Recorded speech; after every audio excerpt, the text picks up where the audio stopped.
কল্কি দ্বাদশী ব্রত। ভাদ্র মাসের শুক্লপক্ষের দ্বাদশ তিথিতে কল্কি দ্বাদশী ব্রত পালন করা হয়। কল্কিদেব হলেন ভগবান শ্রী বিষ্ণুর দশম অবতার। কল্কি যুগের শেষে তিনি পৃথিবীতে অবতীর্ণ হবেন এবং জগৎ সংসারের সমস্ত অন্যায়, অবিচার, অশুভ শক্তি, অধর্মের অবসান ঘটাবেন, পৃথিবীতে শান্তি প্রতিষ্ঠা করবেন।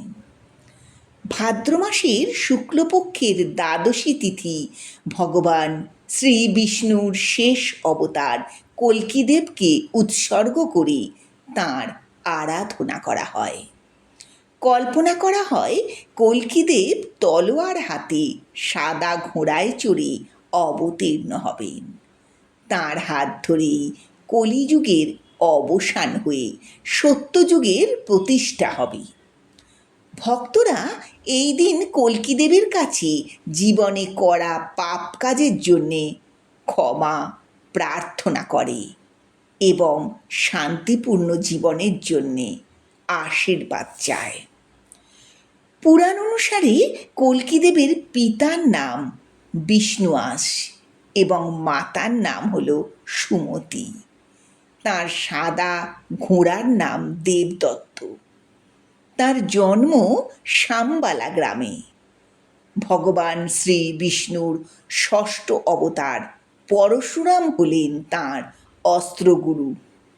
পরশুরামের নির্দেশেই ভগবান শিবের আরাধনা করে কল্কিদেব স্বর্গীয় শক্তি লাভ করবেন।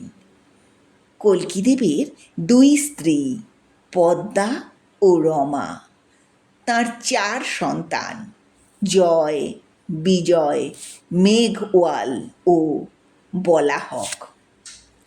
কল্কি দ্বাদশীর দিন ভক্তরা ভোরে ঘুম থেকে উঠে স্নান করে ঘর স্থাপন করে, পুজো অনুষ্ঠান শুরু করে। ধূপ, দীপ, ফুল, নৈবেদ্য সহকারে নিষ্ঠা ভরে কল্কি দ্বাদশী ব্রত পালন করে।